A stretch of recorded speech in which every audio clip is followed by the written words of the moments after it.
Okay, we are live here at the Hill of Roses, where we're coming once again to have another segment of interviews of thought leaders and the best contributors to our independent policy movement for progress to bring power to people like you. On today's episode, what we're going to be talking about with our two guests, Scott Santens as well as Karl Widerquist, both advocates of universal basic income, is going through some of the top concerns that are raised about the policy of universal basic income and trying to sway those concerns a little bit. So we're going to be going through and really dunking on some of these top concerns that are brought up. I can't wait to get into this, guys. Let's go.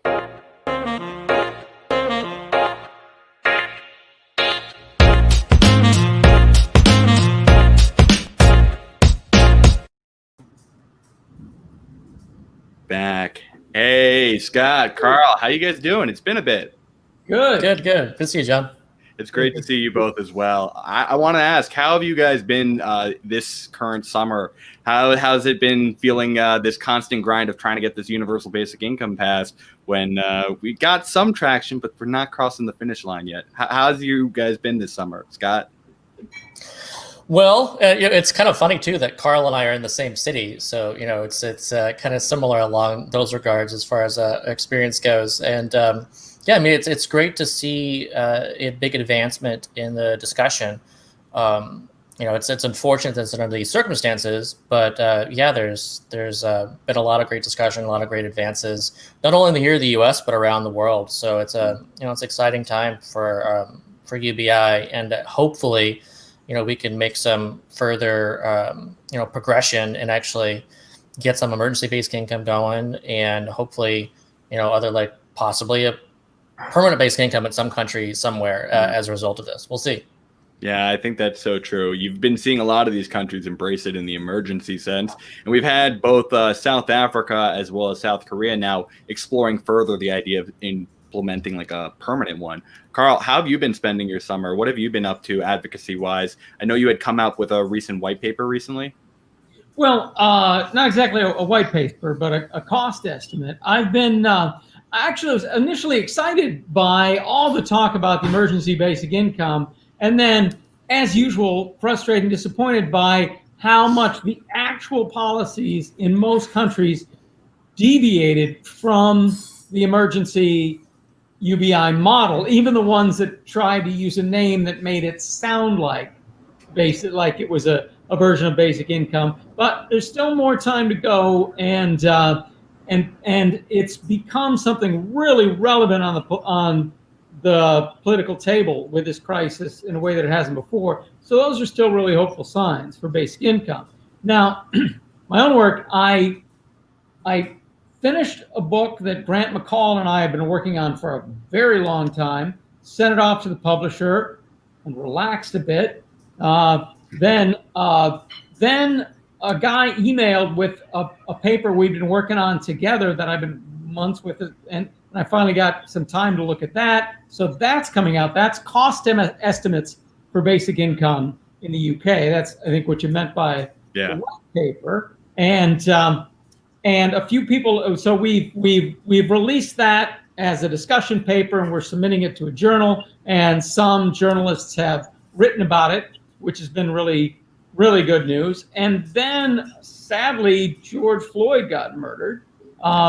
And both in New Orleans, where I spend most of my time, and in Morehead City, North Carolina, where my wife and I go to spend some time in the summer, there have been lots of protests going on around that. So I've been going back and forth to those protests. So it's been a really exciting summer, even though as far as actual work, it's been like my least hardworking summer in a long time. Yeah, I can feel that. So the last question I wanted to ask you guys before we get into the heart of today's subject, which is answering a lot of these frequently held criticisms of universal basic income and being able to address them, I'd love for each of you to explain what universal basic income could be doing right now during these crises and why it's a superior option compared to what some of the Democrats, Republicans, and other proposals in Congress have been trying to breach with this. Scott, any reasons why universal basic income is the answer we need right now for this specific crisis? Well, I always look at basically all of this through the lens that we should already have it. And so I just did a thread about this on Twitter a bit today, just getting people to think of, what if we already had this when this all started? Like, how different would things have gone? Like, I think that people would have already had that income flowing, so there wouldn't have been like as huge of a danger and panicking. I think that it would have been much easier to boost the existing basic income to like a larger amount. And so we already know that it works. So Congress would be like, hey, it's 1,000, let's bump it up to 2,000. And that would have been like something that both sides could agreed upon, and it would have happened, say, faster. People would have gotten their money faster, since the whole like pipelines have already been set up. So everyone would have either been better coverage, it would have been faster to everybody. And of course, we could have spent less money too, because it's just boosting what was already there. And I think that would make a difference as far as like this argument as, worrying about spending too much. And I think that the Fed wouldn't have had to put as much money into, buying up assets, because we would have had like a stronger trickle up kind of economy going. And I think that we would have gone about like all this differently. Like, would we have had the protests with people like trying to, demand that we open up early? And would we have opened up when we did? Could we have actually stayed down until like they actually handled the pandemic to the point where we would actually be smart to open up? And, actually, could we have saved, how many lives could we have saved? Like, are we talking, we would have had, say, 20,000 deaths or something instead of 160,000. Like, it was just, how different would things have gone? And I just think that things would have gone a lot better than it did. And we would have been in a lot better position than we are right now if we'd already had it. Yeah, I can certainly agree with you there. Karl, I want to ask you why you think there's been this growing acceptance of universal basic income in this crisis, more than potentially one of the past crises that we've had in this country. What has made this one say, okay, it's time for universal basic income? Is it just enough people have been talking about it in prominence now? Our time has come? What do you think has really caused this rise in popularity for basic income? Well, I noticed the growing rise in popularity of basic income in about 2011 or 2012. Mm-hmm. And I started writing about why it was happening in 2015. And it's been rising for a lot of different reasons that are coming together at the same time. And it's hard to pinpoint. There's so many that so many little factors, such as a certain type of reform called conditional cash transfers in the developing world, which moved slightly in that direction and shed off some chains of reaction. There are little things like that, but let me point to some really major factors. One is, I think there's maybe three or so major factors. One is the frustration with the existing model. The existing model is, if we do anything, it's going to be conditional. We're going to say we're going to have programs for people who meet these conditions. Mm-hmm. And this has been going on since Bismarck introduced it in Germany in the 1880s. And there's different variations of it, from very generous ones in the Nordic countries to very stingy ones in the U.S. But this conditional model has been the model, and it was supposed to do two things. It was supposed to make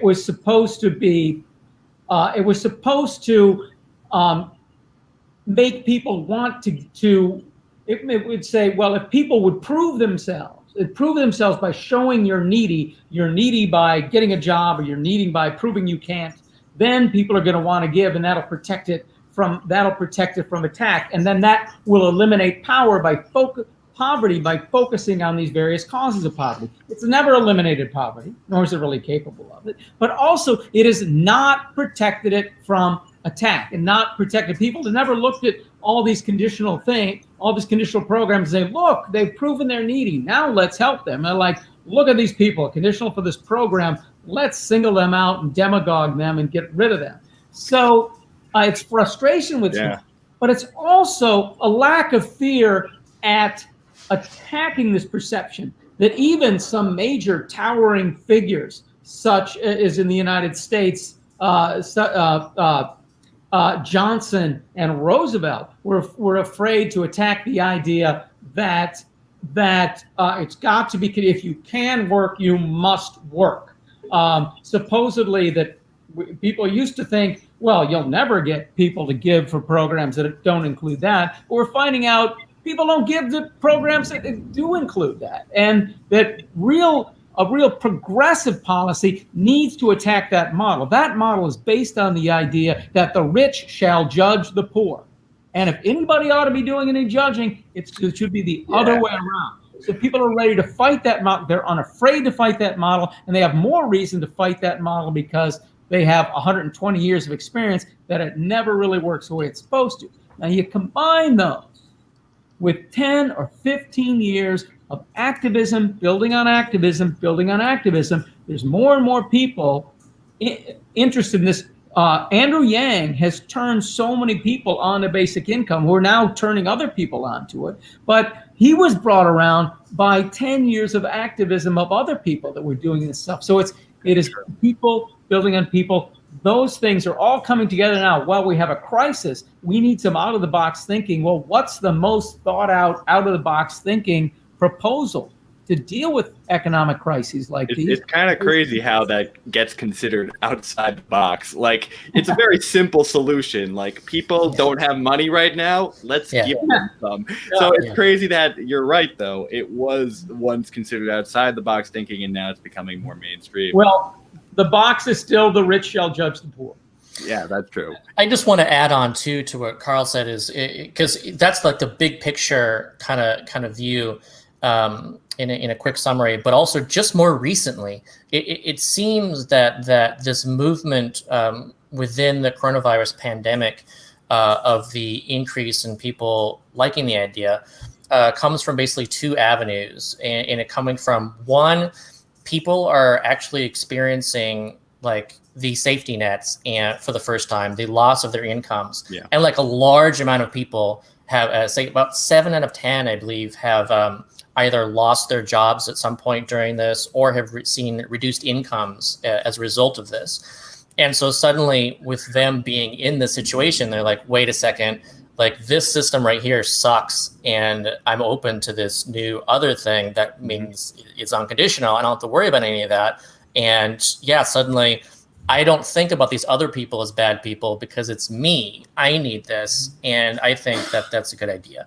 And then the other side of this too is the people who aren't seeing this as far as like a loss of job or loss of income, but they're really worried about it. So they're like stressed out. They are just like living really insecure lives of like what's going to happen next. And because of that, they're actually like, there's kind of an empathetic reaction with society when there's kind of like less, it's us versus them and more like we're all in this together kind of thing. When you're kind of feeling that. And so because of that, they're thinking about this differently to the point where if you had asked somebody, months ago, if someone gets a basic income, will you be better off? And the answer is no, I don't think so. That's just going to help them. It's not going to help me. But in this situation, when we're seeing this kind of greater kind of cohesion response to the pandemic, because we're all kind of in the same boat, then you're more likely to think that, oh, well, actually, if they get basic income, I will be better off too. And so suddenly that universality makes a lot more sense. Yeah, I strongly agree with you there. And I think one additional argument that I've been hearing lately that has kind of been more of a small business approach is, a lot of these people have now been getting that $600 extra unemployment insurance. And you know what? That's a great thing. We should be helping people who are in need. But they've seen that some people are less willing to go work at these jobs because, well, frankly, it's more money than they were making at those jobs in the first place. And the conditionality of saying you gotta, give up this benefit if you want to start working has kept a lot of people off on the sidelines. So I think that's also encouraged a lot of people to say, maybe this unconditionality is something we should be looking at rather than this judgmental approach. And I think it's interesting too, because anecdotally that's true, but I just want to interject and just say that the macro studies have shown that actually there hasn't been like an actual impact on people's employment levels. Like they still did go back to work, despite like taking a pay cut in order to do that. And part of that too is that there was actually a 10% increase in spending at the bottom between all these people who actually got these raises. Mm-hmm. And so that spending actually helped prevent job loss, which actually enabled more people to have jobs. So you didn't see like this loss. And so it's really interesting to see kind of just like, it's almost like a big Finland experiment, because Finland only looked at the unemployed. And like here, like there was kind of only the unemployed got this boost. And what did it do? Well, it actually was great for the economy. It like saved the economy from becoming much worse. It actually reduced poverty and increased spending, and it worked out great. So yeah, it's interesting to look at it as kind of like a proto kind of experiment of basic income. But it also, giving the $600 boost just to people on unemployment points out, creates some problems that basic income solves. Because first of all these people who are out of work for reasons that don't make them eligible for unemployment didn't get that $600 boost. And those are some of the most needy people in the country. The homeless person who walks by here every day isn't getting that $600, and they need it more than the rest of us. Then when you get this problem where, and I do consider a problem where somebody who's unemployed is actually getting more than they do on the job, one response that people on our side have been giving, well, that just means your job isn't paying enough. Well, it means jobs don't pay enough. That's true that jobs don't pay enough. And if you give a high enough basic income, you give people an incentive to pay better jobs. But it also but it doesn't just mean that. It also means that you're giving a bigger bonus to the people who can't work because of COVID than you are to the essential workers. We're saying, please keep working during COVID. Basic income covers all three of those groups: the ones who are unemployed, the ones who are out of the labor force, and those who are still on the job because we're asking them, please stay on the job. A basic income gives a boost to all of those. So the problems here, the problems that we're having in the way we deal with it, are very often coming from the fact that we haven't gone far enough in the direction of the basic income model, and it becomes a little bit easier to see that. Yeah, I wholeheartedly agree. I wanted to transition this to the first myth, why we're here today. And I think we've touched on it briefly, but I want to give more of like a concise answer to people. Does universal basic income make people want to work less? Scott, what do you tell to the people who have this concern? They think, if you give people money, I'm going to just stop working because you gave me money. Yeah, like we've basically been covering this, but yeah, so when it comes to that, it's important to explain to people that this isn't in a vacuum. So we have an existing system, and the existing system says that you have to not be employed, or you have to earn under this amount in order to get this assistance. And then once you earn too much, then that assistance is pulled away. So if the deal is to go from, say, $1,000 a month in welfare to $1,000 a month in employment income, then what's the point? Like, how is that an incentive to work? But if you have that unconditional floor, then the question is, do you want to stay at $1,000 per month, or do you want to double it to $2,000 a month by accepting the $1,000 a month job? And so that's the incentive to work.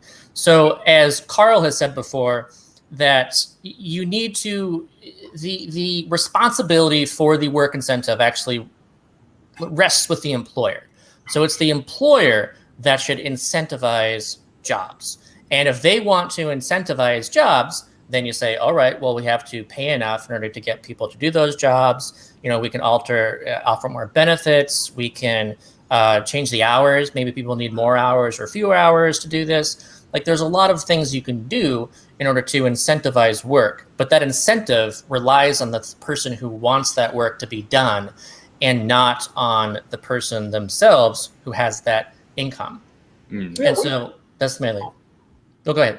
We have way too many work incentives in this country. In every country, in every state in the union, wages are too low for minimum wage is too low for you to be able to rent a 2-bedroom apartment on your minimum wage job, and people still take these jobs. And if the minimum wage was lower, people would take even lower paid jobs. We have too much work incentive. Yeah, I really hope that basic income gives us an incentive to work less. And by doing that, it therefore gives employers an incentive to pay us more. That's how incentives work. If you want to incentivize employers to give really crappy working conditions and really low wages, what you want to do is to give the worker no possibility but to survive except if they take whatever job we have. And that's why we have migrant laborers who have really horrible working conditions, utterly horrible working conditions, and to whom the minimum wage law doesn't even apply. We have dangerous jobs, so many dangerous jobs, so many unhealthy jobs. We've got to give workers an incentive to stay home, to give them the power, to give an incentive to employers to give decent wages. And that will help not just the people at the low end, but that will filter way up into the middle class. And that is something we need to do so that all of us can share in the benefits of economic growth, whereas for the last 50 years, almost all of that has gone to the top 1%. Yeah. The other thing I want to say too is when we talk about work, there's an issue with our language too, where we say, it's like if you're fell into it. We both fell into it. If you're all three of us actually. You started it. I know I did. I set the trap. So yeah, when you talk about work, we confuse it with jobs, and we also confuse it with meaning and purpose. And you kind of look at this like a Venn diagram, a few different circles. Where just because it's a job doesn't mean it's a work or purposeful. And there's plenty of unpaid work that absolutely is work, but we don't talk about that. We'll even use work as a noun and be like, hey, did you go to work?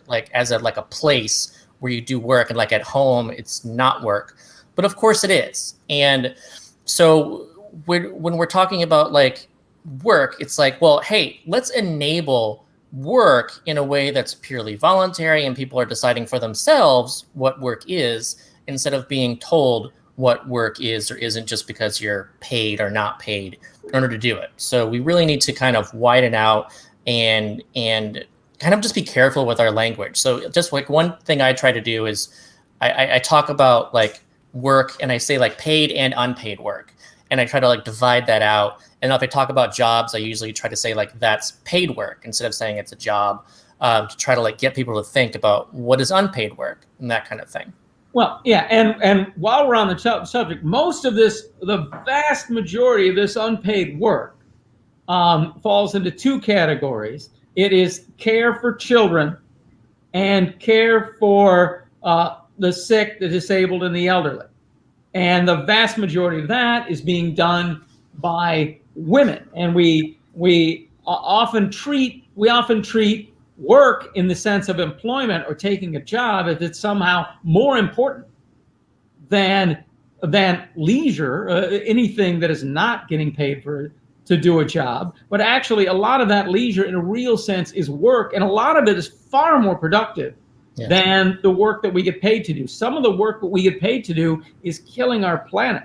Yeah. Some of it's just pointless. But there's never a time where taking care of children, the sick, and the disabled, and the elderly is counterproductive. They're not work, and it gives people a much better incentive to do these sorts of jobs. Now, along with the incentive, we need to give people more respect for doing it.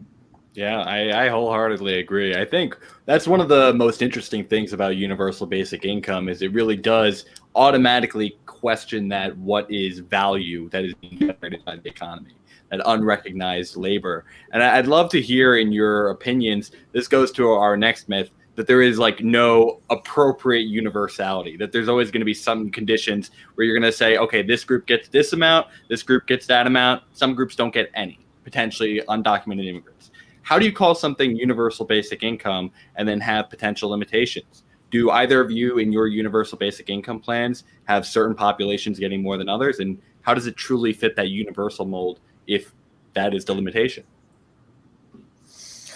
Well, I mean, universal. It's funny when some people like make a joke and be like, "Well, it's not universal because like not everybody like in the universe gets it, or like not everyone like in the galaxy gets it. Maybe there's other beings out there that they're not getting it, so it's not universal." And even people would be like, "Hey, if you have universal basic in the U.S., it's not the world, so it's not really universal." And then if you have, like, say, a state do it, and it's like, well, it's universal there, but it's not in the whole country, so it's not universal. So, yeah, there's a certain amount of defining what it is the community is, but the point of UBI is to actually go throughout that community. And so there's certainly ways of defining community in different ways. And so, let's say if it's just for adults over 18, you can still call that universal, even though kids don't get it. Although, Karl and I would both agree that kids should be part of this so that they should get it too, and for that to be universal. But then, like, what is it that we as a society tend to think of as like the entire community? And like, it tends to usually be like citizens and legal residents. And it's much harder to consider, undocumented immigrants as being part of the entire society that, they can't even vote. There's a lot of things that doesn't go to them. So, why would basic income go to them? And so you can certainly argue that would be great. And, and over time, maybe you could go there. But realistically, I don't think any plan for UBI is going to be able to be passed in a country and say, like, it goes to every single person, as soon as they cross the border. And maybe they need to like stay there for, a month or a year or something. I just don't think it's going to happen. But I do think it's much more realistic to say, hey, if you can register to vote, then you can get this basic income because it's just as your right to vote, you have a right to this as a right of citizenship. And so, I think at the very bare minimum, it's that kind of thinking as far as like, citizenship itself and extending that to more people. And I would hope that over time, we could, welcome more people in. And I do think that there's an argument to be made too, that you could increase social cohesion through a UBI to the point where you could welcome in more people into it in versus the typical situation. But that's my thinking, at least. Yeah. Karl, how do you feel on the subject of universality? Do you think it's right to have these differentiations in who gets it and who doesn't, or should it be truly universal? The so-called criticism of basic income by the fact that it's not genuinely universality is, it's not, technically speaking, this is not a myth, because it's not an untrue statement. What it is, I think the technical term for it is a red herring. It doesn't mean anything. It is a totally disingenuous point to bring up. There's really no relevance to bring this up. Everyone I know in the universal basic income movement would really, if they had the choice, would want a universal basic income for every person on the planet. We happen to be stuck with this thing called the nation state. Yeah. And we're divided into around 200 or so nation states. And the only way to get rid of that in the short term would be to run tanks across the world and kill a bunch of people and take it over and make one big state. And that would be a cure worse than the disease. Yeah. And even the worldwide nation state, even if it's created peacefully, isn't necessarily going to be an improvement. It depends how it's organized. We are stuck with a nation state system. We have to have policies at the nation state level. The universal basic income movement did not create the nation state system. And a really dumb argument would be, well, it's not truly universal. Therefore, instead of basic income, we should have unemployment insurance and some judgments to say where the rich get to. So Karl, I gotta ask then, like, a bad person.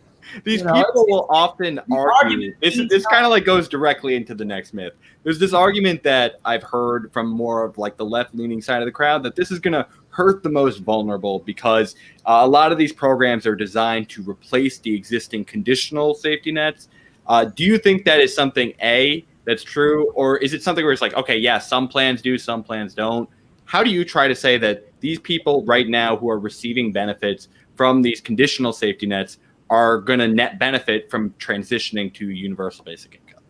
Well, that is a possibility. There is at least one basic income plan out there that has that is horrible. It's called the fair tax, where they have a basic income so low that it's the amount of tax that you would pay in sales tax if you were at poverty. So if you're in poverty, you'll get a basic income large enough to, if you're at the poverty line, they'll give you a basic income large enough, so you're essentially paying zero taxes.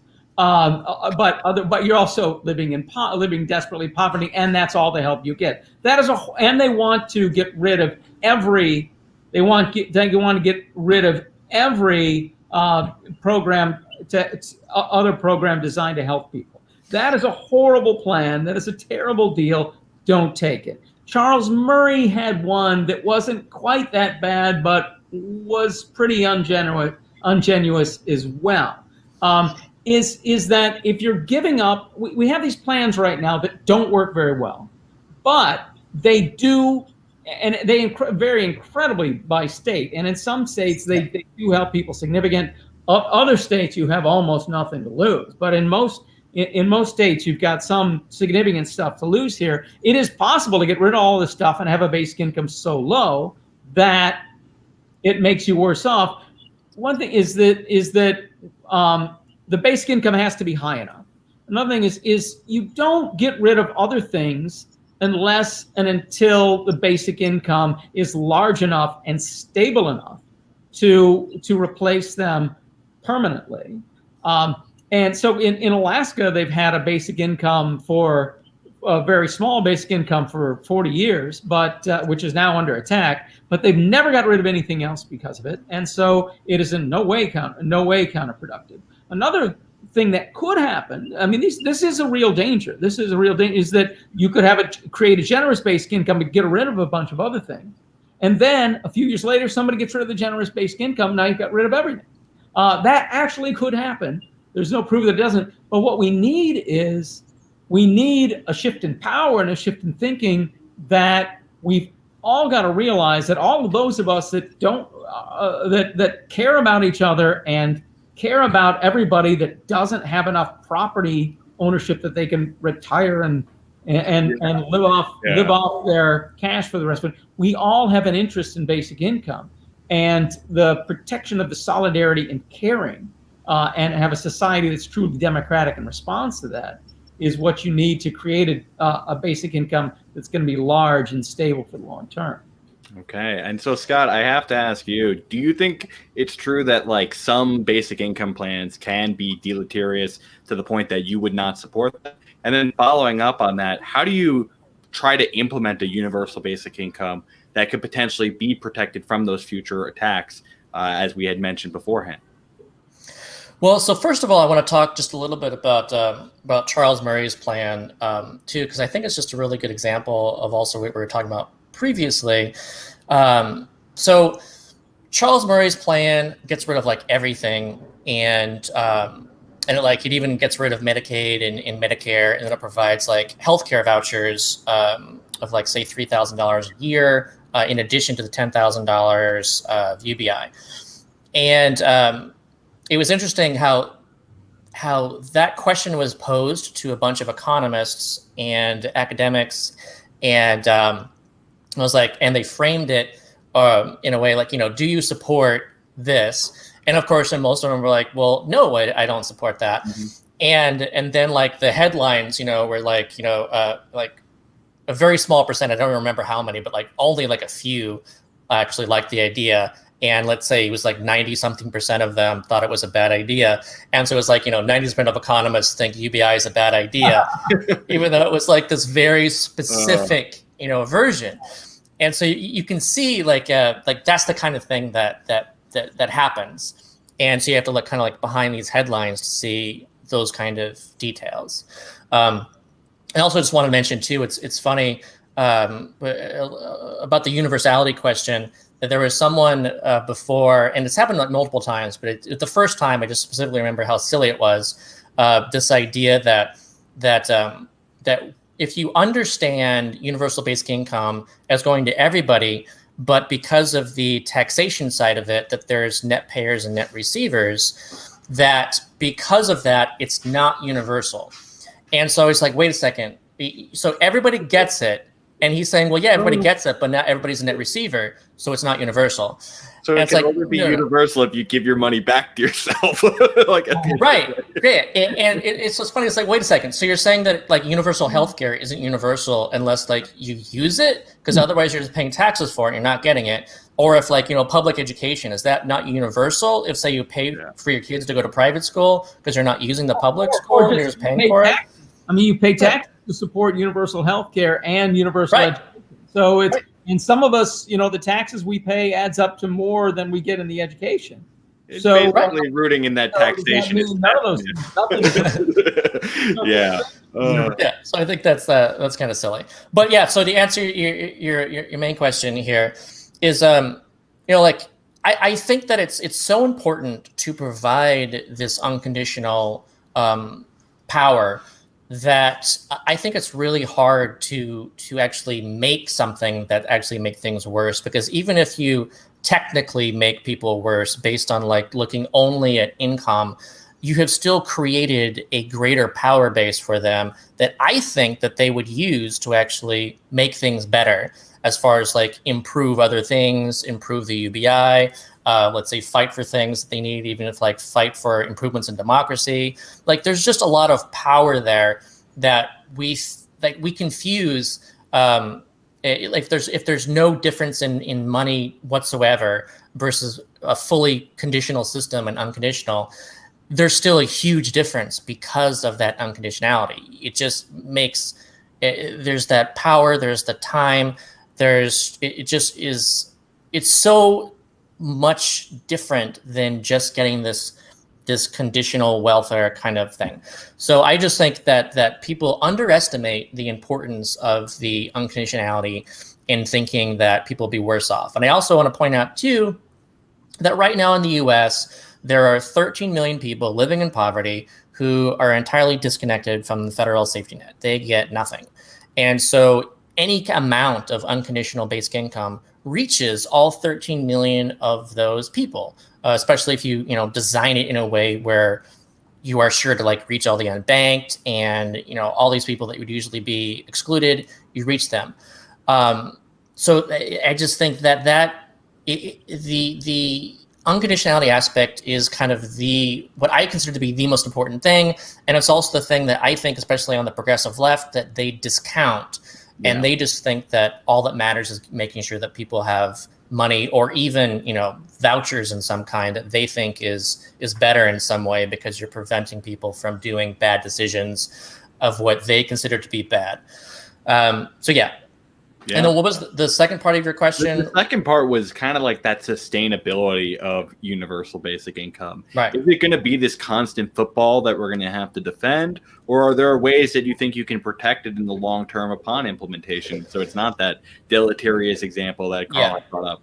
And I think that really comes from the universality. If you make a fully universal program, it is that much stronger because, again, everybody is receiving it.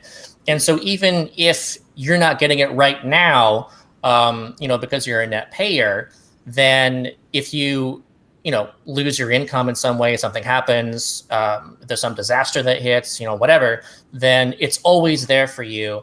And so because you know that it's there, it's something you're going to protect. And just like, Social Security, it's not like everybody gets it right now, but all of us do know that we are going to get it once we turn Social Security age and just start receiving it. And so people will, make jokes about how it's not going to be there for them, but everyone knows that they're putting money away, they're paying for that in Social Security taxes, they expect to get it, and they're going to protect it. Like, you're not going to see people just, if Congress were to, vote something in and say, let's get rid of Social Security, I mean, those people are going to absolutely lose their goddamn jobs so quickly, because you just can't do that. And just like in Alaska, we've seen that too, where there have been, attacks, even most recently, like the governor, the previous governor before this one, reduced the Alaska dividend amount down to $1,000 per year. And what happened? He got fired. And then candidates that were running against him were both like really for the dividend and saying that, look, we need to constitutionally protect this and we need to boost this. And even if you vote for me, I'm going to go back and make sure that you get the money that you didn't get from the previous governor. And they won. So it was, you can have these attacks where you can say reduce the amount, but there's always going to be payment for that come election time, as soon as the voters can actually have their say. And so that's, again, why universality is so important, because you have to create that group of people who want to protect it, and they will vote accordingly, even if something happens, in the interim temporarily. Yeah, well, I certainly agree. I think there's basically a little bit of a protection from death by 1,000 cuts. Like when you have a lot of these means-tested programs trying to provide for one certain need, like a lot of times you have a buildup of a ton of different programs that the government administers. That is what our current welfare system is. When you consolidate some of those into a one kind of like floor, a universal basic income, it's a lot easier for people to focus on universal basic income and protect one thing compared to having to protect all of these different programs of a safety net. But with that being said, I wanted to transition to what I would call some of the most common myths that happen. So people out there watching, take a minute to share this video so that they get to hear these topics as well. The first of which I think you guys have certainly heard a ton is inflation, and particularly when it comes to landlords and housing. Karl, how do you usually respond to people who say that, if you give me $1,000 UBI, my landlord's just going to increase the rent by $1,000? Okay, well, this is actually very different than the inflation question, because this is likely to happen in neighborhoods where net recipients live. We have a lot of housing segregation in this country, and neighborhoods where lower income people live, probably you will see rents go up. However, you're also going to see rents go down in the places where net contributors live. This then will help with reducing housing segregation, which is a very good thing for the country. However, we do need to keep in mind, if housing costs go up, we've got to adjust the basic income to do that. We also need better housing policies. We have a lot of really bad housing policies, which is kind of technical, and we probably don't want to go to with the time we have in this segment. But we need to change housing policies so that these kind of problems aren't going to be bad. Rent is just way too high in our cities today, needlessly, and we address that one. We address that one directly. But given the current institutions, we would need to adjust basic income for the higher costs in the lower areas. But it's not going to be a general increase in housing costs around the country. That's just simply not realistic. Okay, Scott, what do you usually tell people about the whole landlord situation? We'll handle the inflation side, sure, because you're right. It is a kind of inflation, but it is a very specific type. Economist, inflation only when all prices go up together. When one price goes up relative to other prices, that's nothing it's like to do with industry inflation. Yeah. But I get your point. So let's handle housing. That's the way people call it, but that's not what economists call it. Yeah, no, there's a language confusion among people as far as inflation and rising prices in general for anything. So yeah, that's a separate kind of issue. But so when it comes to housing, I think it's important to point out that with UBI, we will see more home ownership. And so if you see more home ownership, then that's going to reduce the number of people seeking rent from landlords. And so that's actually going to be pressure downwards on rent, not upwards on rent, because you're going to be reducing the supply of renters looking for places. And so that's important. And there's even evidence for that too from the 70s experiments, where you actually did see increased homeownership rates, and that actually surprised the researchers looking at this, because this was for a short-term experiment. Like, you wouldn't expect people to buy houses with 30-year mortgages at higher rates because of like a 5-year experiment that they were signing up for with a small boost. but it did. And so I expect that there will be a larger homeownership boost with UBI. Another thing is that it opens up the geography of the U.S. so that right now we're essentially locked in to cities as being the place where jobs are located. And so there's kind of like competition with people for those jobs. And it's better like, you want to live closer as you can. And then things get cheaper as you go out. And then you have like the long commute, but like everyone is still trying to be around these high population centers. Mm-hmm. And what UBI says is it severs that. You don't have to live in a city now to have an income. You can actually choose to live in small towns around the country that have dried up economically because all the income, flowed elsewhere. So I do think that we'll see a rebirth as far as like small town USA. I think that it'll revitalize these, small businesses in these places that you can actually start up your own shop and you'll actually have customers because people will be able to spend money. And so I think that we should see a slight decrease as far as concentration in cities and more living elsewhere. And that means that too is downward pressure in cities. And it could also mean, that higher prices as far as rural areas go. Because people actually, there's more demand to go there. So I think that's an interesting kind of rebalancing.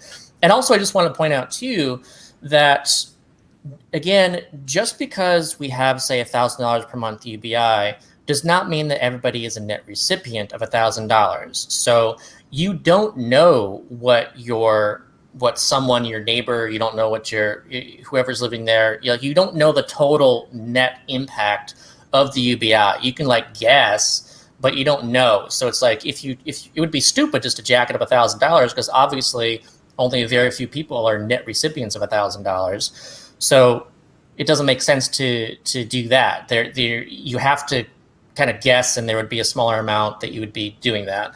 But that also applies to another question where like people, the myth of like, oh, well, aren't people going to be pissed off at their neighbors, for being like lazy or whatever, like, oh, if they're only getting the income. And it's like, you don't know that. Like, there's no way of knowing what someone's doing. Like, they could have a job, they could be doing unpaid work at home, it could be care work, it could be volunteering, it could be like a podcaster. Like, you don't know what people are doing. It's just like saying that people would be upset for having like a tax credit or something, and that's ridiculous to think that somehow stigmatized. So yeah. Yeah, I think there's a lot of reasonable concern there, and I enjoyed a lot of the housing point you made. I wanted to go now to the inflation point. I'll stick with you, Scott. Like inflation, beyond housing, they say that just pumping money back to the bottom is going to create demand in certain parts of the industry, and prices are going to go up from that. What do you tell to those people that inflation should not be a concern, or it is a reality, but inflation is just not as bad as you think it is? So primarily, and it's funny because it's kind of different within this current context that we're in right now, but let's say, usually speaking, we're talking about a UBI that is tax financed. And I think there's a confusion where people think, oh, well, if everybody gets the money, then because they think everybody gets the money, then there must be monetary expansion because no one's paying for it. And then so therefore there's more dollars chasing the same amount of goods and services. And so just people immediately leap to, well, if there's more money chasing the same stuff, then obviously there's going to be higher costs. And so it's more fair to make that assumption in this case, but also it's not correct because there is a net transfer from net payers to net receivers in a tax-financed UBI. It's not monetary expansion. It's the same dollars chasing the same amount of goods and services. It's just that dollars are in different hands. And so there can still be effects with that being the case, but it's not what people think as far as like immediate, printing money, monetary inflation kind of thing.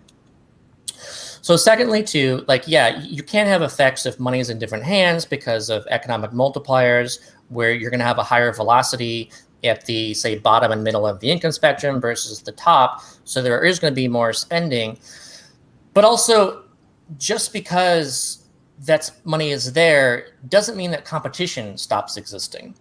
So people will say, oh, well, imagine imagine you own a store and gallons of milk are $4. And so you're like a greedy store owner. You're like, hey, well, everyone's getting this new UBI, so I'm going to jack up the price of milk to $8 per gallon, and I'm going to make out like a bandit. And you have a competitor next to you, and they put up a sale price and say gallons of milk for $2.50 a gallon. And so what happens? Well, you just screwed yourself, and you just helped out the other person, and they benefited because they understand business much better than you do. And that's actually what happens. Like every year when the Alaska dividend goes out, there are dividend sales because there's competition with everybody in Alaska trying to get that money to be spent at their place, not other places. So that's something too. And then also there's evidence. Like, again, if you look at Alaska, it's really interesting how the Consumer Price Index is a way of measuring inflation. And prior to 1982 in Alaska, CPI was actually rising at a faster rate than the rest of the U.S. And then after 1982, it started rising at a slower rate than the rest of the U.S. So based on the hypothesis that the dividend would lead to inflation, it absolutely did not do that. In fact, there was the opposite effect. So you can attribute it to that, but you can obviously say, well, that didn't happen. There wasn't that inflation in Alaska when they did that. And also there's impacts of like where the money goes. So there are deflationary effects of this as well. As one example of a deflationary effect of UBI is that if you actually use your UBI to pay off debt, then that actually effectively shrinks the money supply down. And so that is like a deflationary effect. And if you, let's say, again, you're enabling unpaid work. And so if you have more unpaid work, let's say you have more unpaid care work, well, then that means there's fewer people seeking paid care work, which means that effectively the price of childcare could go down. And so that would be a deflationary effect on the price of childcare. And so there's a lot of different effects like that that could actually be the opposite of inflationary.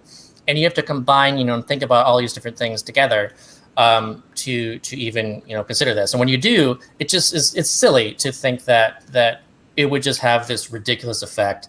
And especially like it's just insane when people say, oh well, if you get $1,000, then the prices will go up $1,000. Like, no, let's even assume that there's going to be inflation. You're still going to be a net beneficiary of this. It's just going to be eroded.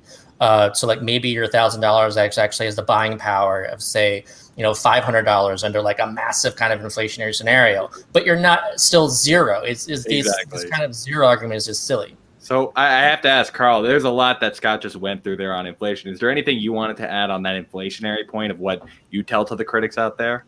Oh, yeah. Less is more. That long explanation is a lot more than what you need. This is really the easiest question in the basic income pantheon of critical questions on basic income. Basic income is government spending. It's not special government spending. All government spending puts money into the economy, and that creates inflationary pressure. We also have government tools such as taxes and the sale of bonds, that is taking on government debt, that create deflationary pressure.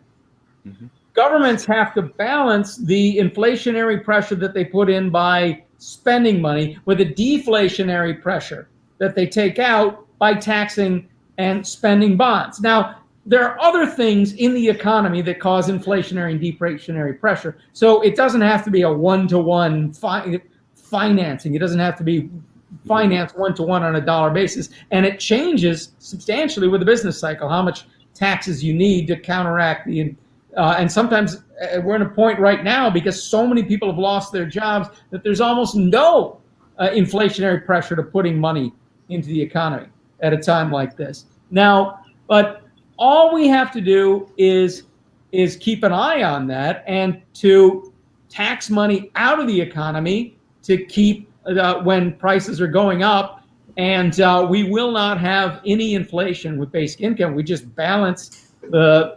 inflationary and deflationary pressure in the economies with a responsible spending and taxation policy. It's really as simple as that. There's no difference whether you're spending on basic income, spending it on Social Security, spending it on an aircraft carrier, or spending it on one of the thousands of government giveaways to corporations that really are the bedrock of government spending in this country. Yeah, it's funny too that we don't see complaints about the inflation of, like, say, stock prices. Like, everybody loves, like, that inflation when you have the stock, right? It's like getting bigger and bigger and bigger. But yeah, and I also mentioned too, like kind of along this MMT logic, is that, if you look at the manufacturing, like, capacity of the U.S., like, how much can we actually produce? We're actually, very low. In fact, because of the coronavirus pandemic, we're even lower than we otherwise would be. But, like, I think we're at 70% capacity utilization right now.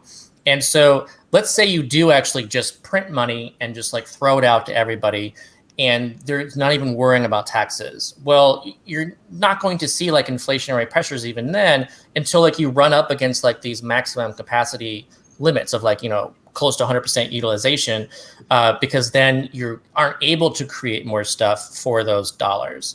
And so that's another thing, like, people don't even think about. There's just kind of a static assumption based on, like, okay, well, this is what we're producing, and so this is the amount of money that we have for that. So if we have more dollars, then it's going to lead to inflation. But you forget that, look, if people are spending more dollars, then you're producing more. And so those two can actually rise at the same time, so that you don't actually see inflation, because you actually are producing more and there's more money to chase what you're actually producing. So that's just something to consider too. Yeah. So let's go with now 2 questions from the audience.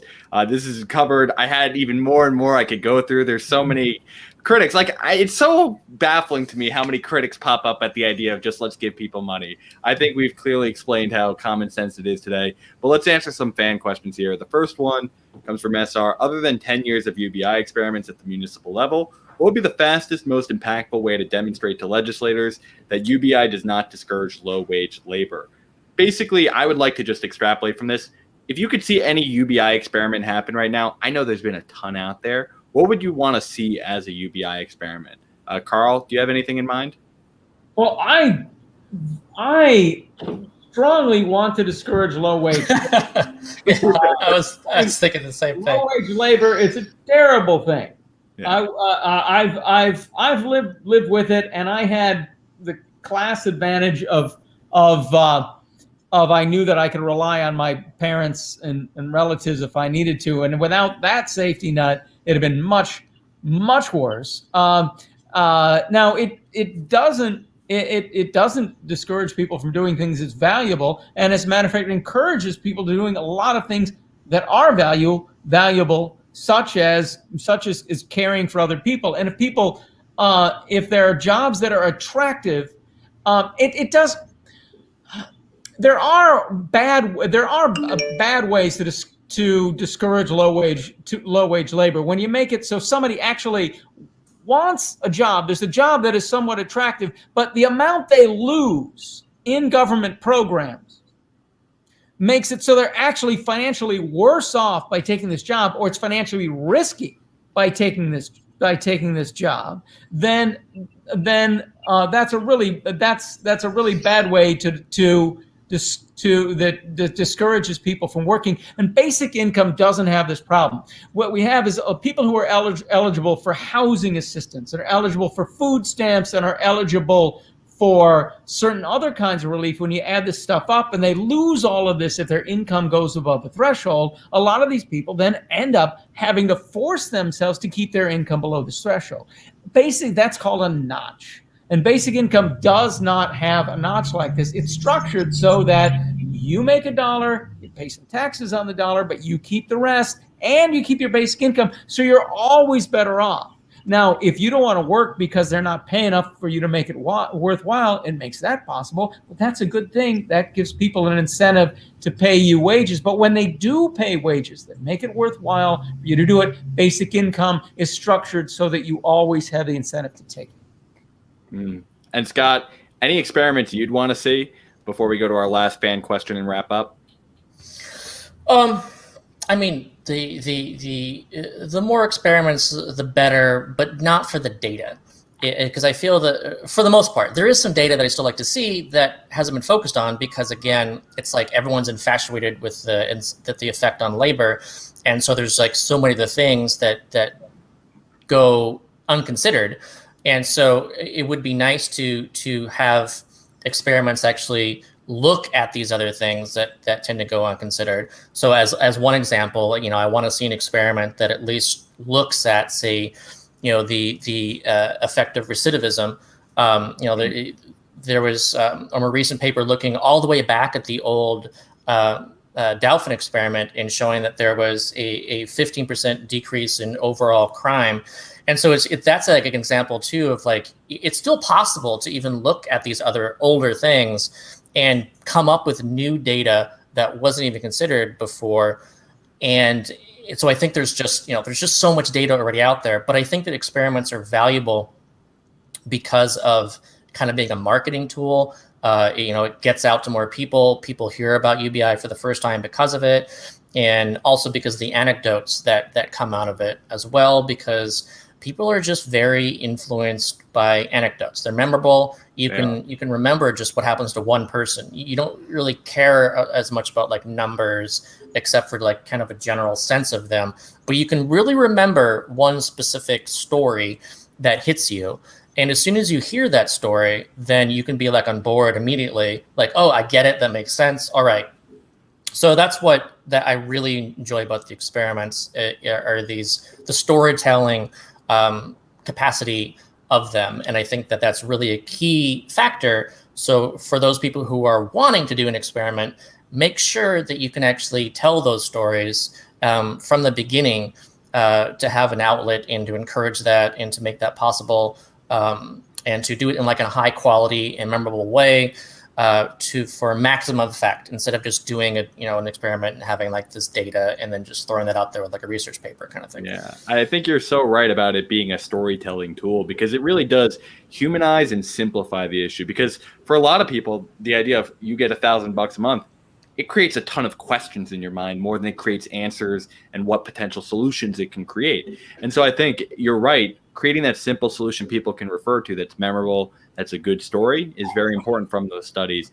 And you're right, we have a plethora of data, so it's going to be hard to come up with a new angle. So let's go to our final question here by our guest, and please let us know, what else you want people to check out, because I know we're pressing up against our time. I would think the people want to know, we had news today, Kamala Harris is going to be Joe Biden's VP. I'm going to stretch this question a little bit. Do you think Joe Biden is receptive to UBI? Do you think it's feasible in his first term we get it? Like, how optimistic are you? I'll start with you, Scott. Where's your optimism, and do you think Kamala is an indicator towards yes at all? So I would say that all of this is up to us. Like, Joe Biden was against gay marriage before he was for gay marriage. Like, and why did that happen? If you look at the chart of like the support from the population, and like there's an intersecting point where like people were supporting gay marriage versus not supporting gay marriage. And basically right where the intersection happened is where Joe Biden magically came out for gay marriage. Yeah. He's a good follower in that way. Yeah, I mean, that's what it comes down to, is that politicians, for the most part, are not like leading the way towards these new ideas. They're listening and they're figuring out, okay, where is the power? And, for the most part, of course, the power is with the rich and the lobbyists and these things. So, they get what they want. But also, that also means that if those people feel that UBI is something that would be good for them and something to push for, then you could actually see a lot of these people flip immediately when it comes to support for UBI, if they feel that there's enough support for it in a way that they win or lose elections based on what they think about it. So I do not, like, right now, Biden is absolutely anti-UBI. He talks about it in a way that's, dignity of work kind of stuff, and how important having a job is, and like completely discounting the dignity of poverty wages, and how like you shouldn't have dignity if you're doing unpaid care work. He's just not talking about it or thinking about it in that way.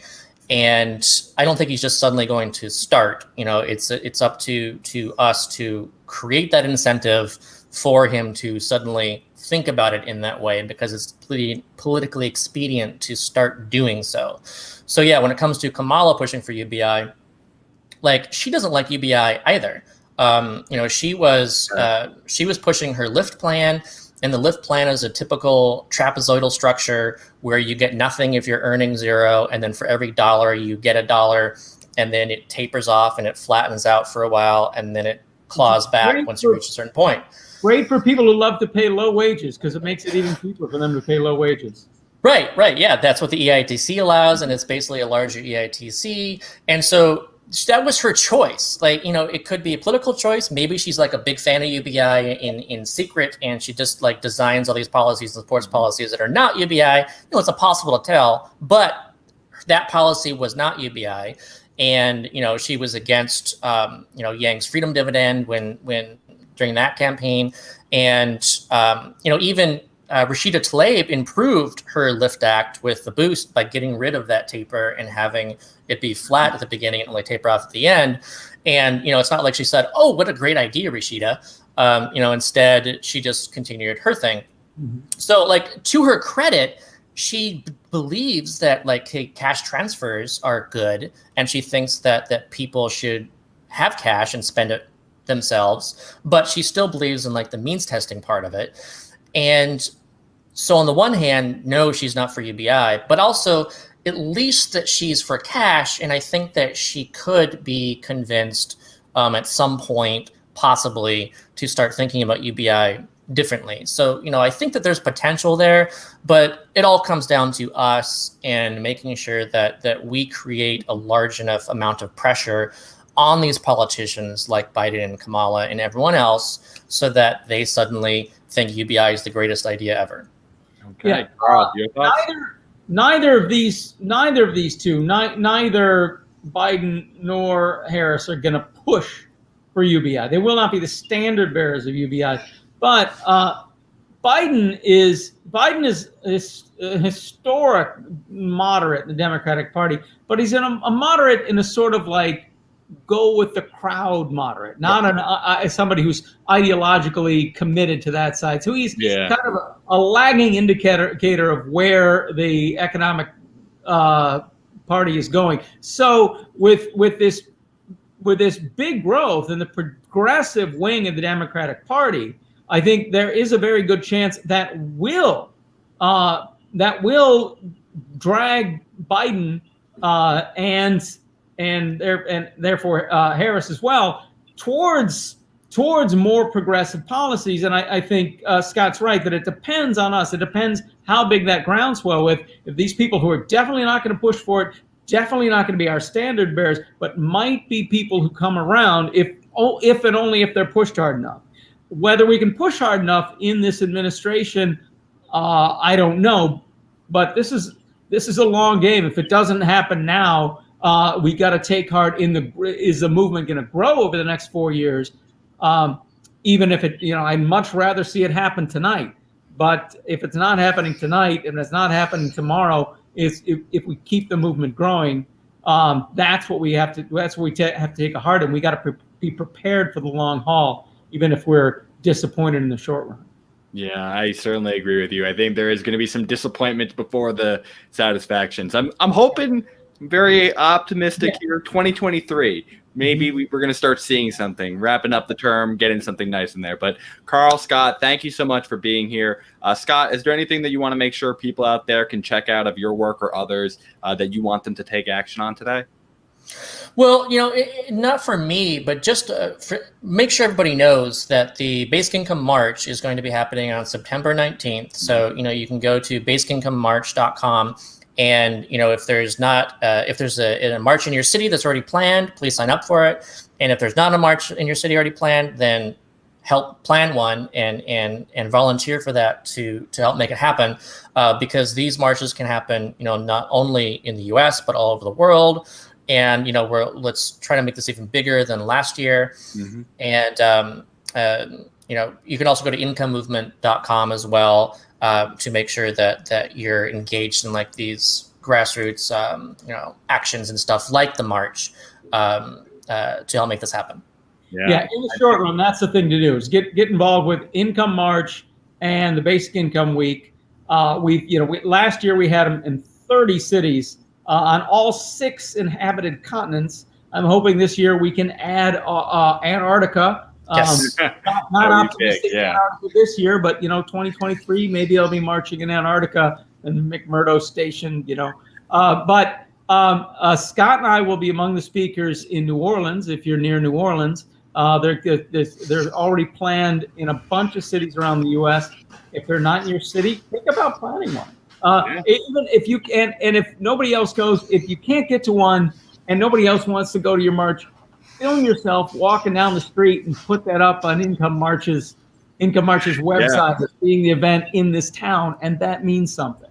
That's true. Got to spread the map some way. And I got to say, it's a very good plug to make. It was the first time I got to meet Scott in person. We had the candidate supporter debate before that. And it was the first time I got to meet Karl in general. So you never know who you're going to meet. Obviously, you'll have a little bonus if you're in New Orleans. But you know what? Try and plan one out there. You'll stumble into people. And it's great beyond just universal basic income advocacy. That's how you get plugged into your local politics a lot of the time as well. Yeah. So I highly recommend you guys check that out. Scott, Karl, it was great seeing you guys again. I hope we can keep in touch soon. You too. Yeah, thanks, John. If the weather's not too hot that day, Scott, we should bring our dogs. Absolutely. No, I'll be bringing Titus to the march. Yeah, of course. Okay. Well, guys, thank you so much for coming on today and doing this service to help educate the people there of how to talk about universal basic income. It's one of those critics' top concerns. So have a great night, y'all. All right. Nice talking to you. Okay. Bye. Okay, guys, that was Scott and Karl, and we just did our debunk of universal basic income. So if you have any critics out there, please take time, take clips out of this video, and share them with those. If you like today's video, please make sure you show that, like the video. I challenge you all. Let's try and boost that income level up by actually helping these organizations grow like we are trying to do here. Like the button, subscribe to the channel, share these videos. We are trying to really help bring you the advocacy tools of knowing these candidates and knowing these causes so that they can grow as well. And so we both get to grow when you share these videos. So just a quick programming note, what we got upcoming for the rest of this week. So first, tomorrow we're talking with Sakina Latola. I'm going to learn how to pronounce that better by that time. But we're talking to her about her campaign in Florida's 24th district. So we're looking forward to talking with her then. Then we're talking with Brian Matlock on Thursday. He's going to be our first Republican on the program, but he's a Republican socialist. So I'm looking forward to hearing more about his campaign for the U.S. Senate in Kansas. And then beyond that, we're going to be having on Friday more universal basic income content. I'm going to be taking on someone in a debate. It'll be myself versus Daniel Burke. I'm glad I had my tutors here with me today, and Karl and Scott, to help me with some of these debunks. But it'll be myself and him going one-on-one, and we'll also be talking about his campaign for U.S. Senate in New Jersey. So with that being said, everyone, thank you so much for tuning in. I hope you guys are staying safe out there, as always. I love you guys for tuning in. And as always, I hope you guys stay rosy.